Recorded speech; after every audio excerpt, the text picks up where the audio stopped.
अच्छा जी, ऐसा पॉसिबल नहीं है एग्जाम में कि आपने पोस्ट मॉडर्निज्म को मेंशन ना करना पड़े, ठीक है। अब लेट्स सपोज फैमिली डाइवर्सिटी का सवाल आ गया, पोस्ट मॉडर्निज्म फेवर में आएगा अगेंस्ट में आएगा? फेवर में आएगा, क्योंकि ये चेंजिंग फैमिली स्ट्रक्चर की बात करते हैं। इसी चीज को हम कहते हैं पोस्ट मॉडर्न ऑप्टिमिज्म। क्या कहते हैं बेटा? Post modern. और पोस्ट मॉडर्न ऑप्टिमिज्म का मतलब है कि they are optimist about the changes, सही है, changing and diversity in the family structure, सही है। अब जाहिर सी बात है आपने पोस्ट मॉडर्निज्म को अपोज भी करना होगा। अब वो कैसे करेंगे? अब वो यहाँ पे समझते हैं। Postmodern positive, they recognize the significance of the media for shaping culture and identity. Media जो होता है culture and identity shape करता है हमारा. The only theory to really grapple with the way in which consumerism shapes our identity, surely an integral part now understanding society today. ठीक है, यानी कि कंजम्पशन की बारे में बात कर रहे हैं कि भाई कंजम्पशन की बेसिस पे हम सोसाइटी को लेके चलते हैं। It is convincing to suggest that our faith in meta narrative is decreasing, यानी कि दुनिया वालों का meta narrative पर faith कम हो रहा है। फिर negative aspects क्या है, यानी कि evaluation क्या है। Postmodernist theory only recognizes the features of society rather than explaining them. सिर्फ वो features of society को recognize करती है कि भाई meta narrative नहीं होते, narrative based world है, लेकिन उनको explain नहीं करे कौन से narrative है, क्या narrative है, ये postmodernism का काम नहीं है। दूसरा negative point, it ignores the power and equality. Society में पावर और इक्वालिटी के एलिमेंट पैराडाइम्स को अपोज करती है, समझती नहीं है कि पावर किसके पास है। Marxist such as Philo and Miller would argue that the media is in fact a tool of domination, यानी कि media is also a tool of domination, कि रूलिंग क्लास डेवलप हो रही है। जबकि पोस्ट मॉडर्निस्ट के नज़दीक media is a very important institution जो सोसाइटी में कंजम्पशन कल्चर को प्रमोट करता है, कंज्यूमर कल्चर को प्रमोट करता है। By placing so much emphasis on the decline of meta narrative and the way in which individuals have an increased sense of uncertainty, it cannot offer any coherent explanation of society as a whole. यानी कि इन्होंने meta narrative को oppose तो कर दिया, लेकिन उसके against में कोई नई थ्योरी लेके नहीं आए। हम कहते हैं ना, if there is no one truth, so this is also not truth. If there is no one truth, तो ये बात भी, अगर कोई एक बात सच नहीं है तो ये बात भी सच नहीं है कि there is no one truth. समझ में आई बात? If there is no one truth, so this is also not truth that there is no one truth. समझ में आई बात? कोई, because they are just ignoring or opposing the meta narrative, but they are not giving up any other alternative idea about that. Any confusion चलेगा? आगे आता जनाब, अब मैं आपके सामने कुछ फंक्शनलिज्म और न्यू राइट की बात करूंगा, समझिएगा। मुझे थोड़ा सा आप लोगों की तवज्जो चाहिए, हम बाद में इसके पास आएंगे, पहले आपने मेरी बात सुननी, ठीक है। देखिए, याद रखिएगा, राइट और लेफ्ट, इसकी जंग को पहले समझ लेते हैं। देखिए, राइट विंग के लोग होते हैं वो जो कंजर्वेटिव्स होते हैं। क्या होते हैं बेटा? समझिएगा, जब मैंने कहा राइट विंग के लोग कंजर्वेटिव्स होते हैं तो वो क्या चाहेंगे?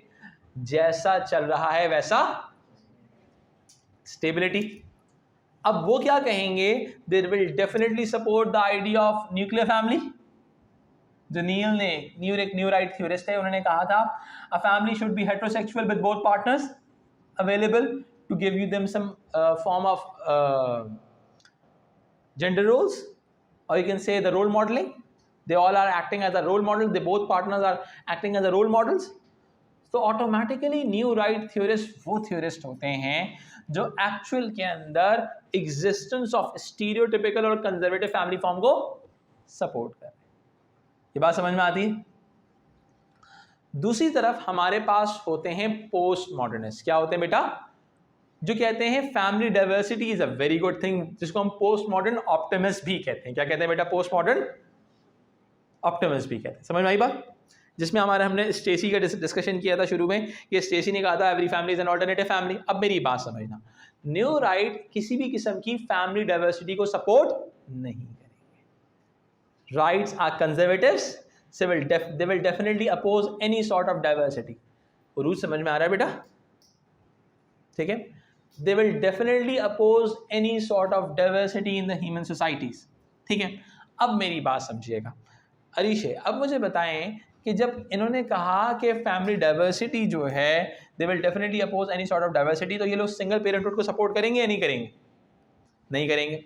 दे will definitely oppose single parenthood, ठीक है, बिकॉज उसकी रीजन क्या है? उन्होंने कहा भाई रोल मॉडल्स नहीं होते, once there is no role models then there is a rise in crime rate, crime rate बढ़ जाएगा आपका।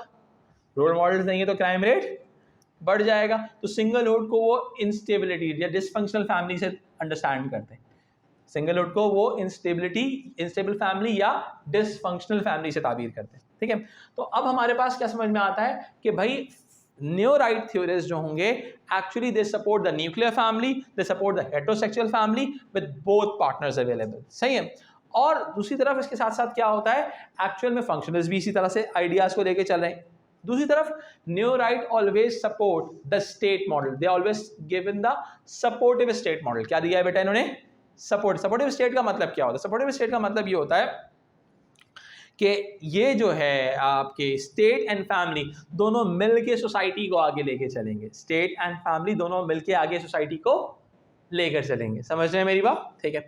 अब उसमें क्या होता है, जब हमारे न्यू राइट आते हैं तो न्यू राइट कहते हैं कि भाई जिसमें इन्होंने सपोर्टिव स्टेट मॉडल दिया हुआ है, they oppose the single parenthood, they support the nuclear family, they support the heterosexual family, they support, ये हमेशा ऐसे उन तमाम लॉज को अपोज करेंगे जो डाइवोर्स को प्रमोट करते हैं, क्योंकि डाइवोर्स होगी तो याद रखना 3 तरह का फैमिली स्ट्रक्चर डेवलप होगा। एक सिंगलहुड होगा, सही है, एक सिंगल पेरेंट फैमिली होगा और एक रिकॉन्स्टिट्यूटेड फैमिली स्ट्रक्चर होगा, सही है। तो they always oppose the divorce, they always oppose the singlehood, they always oppose the abortion, they always oppose the any sort of diversity within the human societies. In fact they also oppose the contraceptives also, सही है।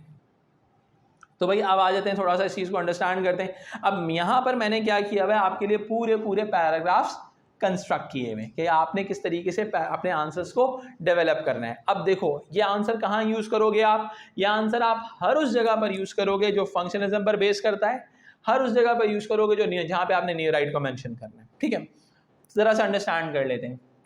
Functions में पहले Murdock को मैंने define किया, अगर आप इधर देखें तो आपको नजर आएगा मैंने आज सारे चारों फंक्शन प्रीरेक्विजिट्स डिफाइन किए, फिर पार्सन्स को डिटेल में लेके गए हम, पार्सन्स की थ्योरी को, ठीक है, और फिर हमने क्या किया, यंग एंड विल्मो को आया। यंग एंड विल्मो भी न्यू फंक्शनलिज्म में आता है।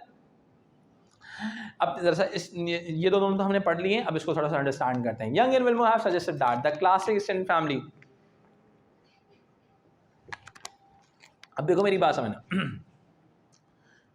Young and Willmott new functionalist है, क्या है बेटा, तो वो हिस्टोरिकल चेंजेस की बात करेगा, ठीक है, यानी कि over the period of family structure change हो रहा है। आगे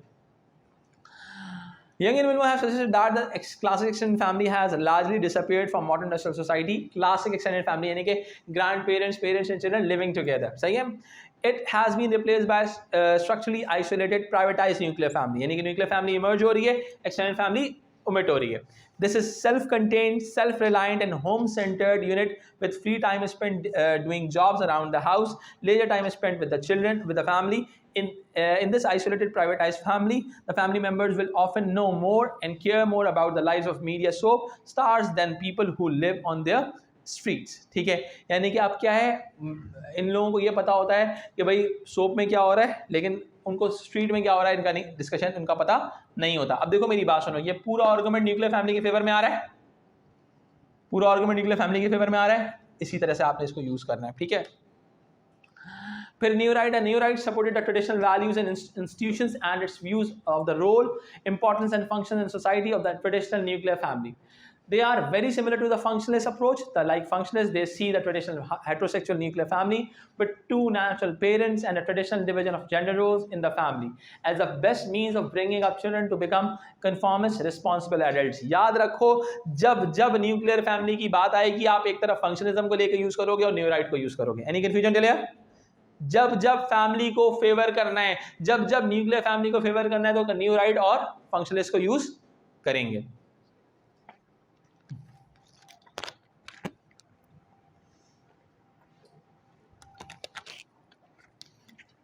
अच्छा अब क्या हुआ, अगेंस्ट में हमने बात तो करनी, न्यू राइट ने कहा कि हमें न्यूक्लियर फैमिली चाहिए, कह दिया। अब हमने बोलना है नहीं भाई आपको ये नहीं मिलेगा, in post modern society diversity exist, हम पोस्ट मॉडर्निज्म को लेके आ जाएंगे, हम डिफरेंशियल फैमिली टाइप्स को लेके आ जाएंगे, सही।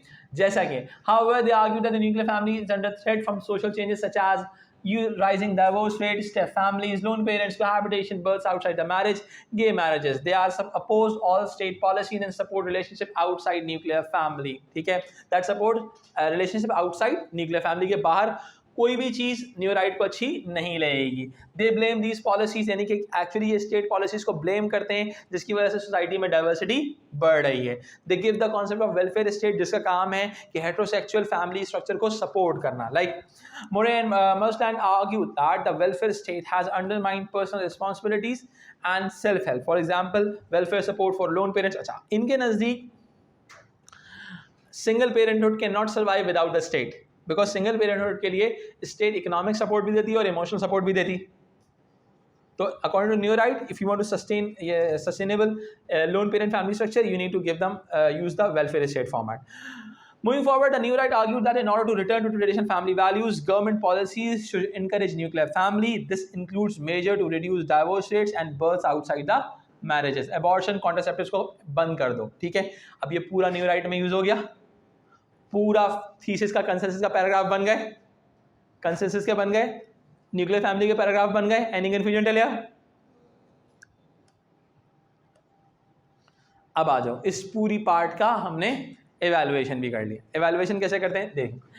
दे डाउन प्ले द कॉन्फ्लिक्ट, ये कॉन्फ्लिक्ट को डिस्कस नहीं कर रहा है, ये आउटडेटेड व्यू है. दूसरी तरफ ignoring the exploitation of women, ethnocentric है, ये ब्लैक क्या कहते हैं बहुत ज़्यादा ट्राइबल कम्युनिटीज को डिस्कस नहीं कर रहा है ये ideas. Function of traditional nuclear family have change, functions change हो गए. Any confusion till here? ये सारे कॉन्सेप्ट्स आ जाएंगे एवेल्युएशन में, सारे आर्गुमेंट्स आ जाएंगे. देखो तरीका देखा. अब मैं आपको दोबारा रिपीट करूंगा. देखो मैंने यहाँ पे क्या किया, फंक्शनलिज्म के पूरा paragraph done, new right done, evaluation done. Clear हो रही है बात? कभी भी अब लेट सपोज 16 मार्कर आ जाएगा, कर लोगे इसका? सही है. अब आ जाते हैं, अब आते हैं थोड़ा सा इनइक्वालिटीज को डिस्कस करते हैं. ठीक है, कि कंटेम्प्रेरी फैमिली स्ट्रक्चर में इनइक्वालिटीज कैसे हो सकती हैं. ठीक है, बहुत सिंपल सी बात है. जैसे कि हम बात करते हैं कि bulk of evidences suggest that the power and authority are not equal distributed in marriages and cohabiting relationships. सही है, क्या हो रहा है? पेट्रियार्कल है, relationships are more patriarchal. Patriarchal का मतलब है मेल डोमिनेंस है. Edgell found that some decisions in the family are taken jointly, very few are taken by women alone. In this research, women had sole responsibility of decisions only in relatively unimportant areas like home decoration and furnishing, children's clothes, food and other domestic spending. Decisions which are viewed are very important, such as moving house or taking out loan, were made by men. यानी कि जो बड़े decision होते हैं वो man लेता है और छोटे डिसीजन वुमेन लेती है. एनी कंफ्यूजन टेल यार? अब ये फॉर्मूला आप यूज कर लोगे इनइक्वालिटीज के अंदर. सही है. अगर एग्जाम में सवाल आ गया, सुनना अब समझना, अगर आप लिखना चाहो आप लिख भी सकते हो. There is an inequality,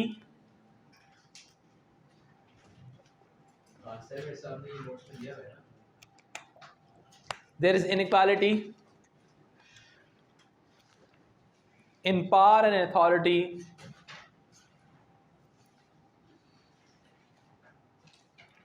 there is inequality in power and authority in contemporary families.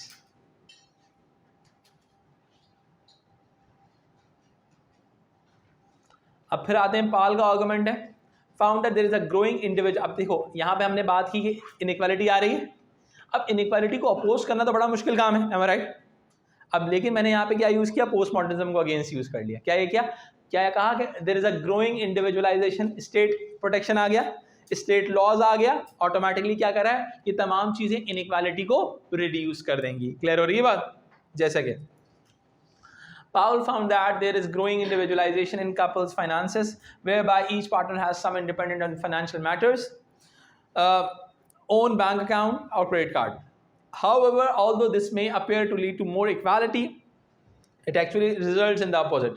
This is because overall men earn 15% more than women, and so they are better off to the financially independent of women. समझ में आई बात? यानी कि इसका मतलब क्या है, यहाँ पे मैंने आर्गुमेंट दिया, उस आर्गुमेंट को भी मैंने आगे आके इवेलुएट कर दिया. क्लियर होगी बात? सही. फिर फेमिनिस्ट पॉइंट ऑफ व्यू आ जाता है. अब देखो मेरी बात सुनो, इस चीज़ के अंदर क्या होगा, अगर मैं एक्चुअली इसके अंदर फैमिली एंड स्टेट को डिस्कस करूँ, मैं न्यू राइट में भी मैंने डिस्कस किया इसमें भी डिस्कस करूंगा कि let's suppose dark side of marriage है, तो आपके जो न्यू राइट होंगे वो कहेंगे, जो इस पर पर्टिकुलर लिबरल फेमिनिस्ट भी ये कहेंगे कि state is a protective agency, state is a protective agency, state का काम क्या है, प्रोटेक्शन प्रोवाइड करना। क्लियर हुई बात? Against domestic violence, dark side of the marriage, child abuse, rape in marriages. Clear हो रही बात? अब क्या होता है, अब यहाँ पे आपको डार्क साइड ऑफ मैरिज की बात की, ये मैंने पूरे स्टैट्स डाले हुए, ऑफिशियल स्टैट्स मेंशन किए हुए, radical feminist, Marxist feminist, Dobash and Dobash की अनस्ट्रक्चर्ड इंटरव्यूज की थ्योरी भी दी हुई है, ठीक है, इन्होंने रिसर्च की थी इस चीज़ के ऊपर और आप उसको आराम से यूज़ कर सकते हैं। Any confusion till here? I will provide it to you all. अच्छा, nature of studying domestic violence, simple सी बात है कि हाउ द प्राइवेटाइजेशन की ग्रोइंग प्राइवेटाइजेशन है, तमाम चीज़ें बिल्कुल बेसिक सी चीज़ें आपको देख लीजिएगा। मेथोडोलॉजिकल एवैल्यूएशन का मतलब है जो भी चीज़ रिसर्च है हमने उसकी एवैल्यूएशन दी हुई है कि भाई वो चीज़ किस तरह से एप्लीकेबल नहीं हो सकती। क्लियर हुई बात?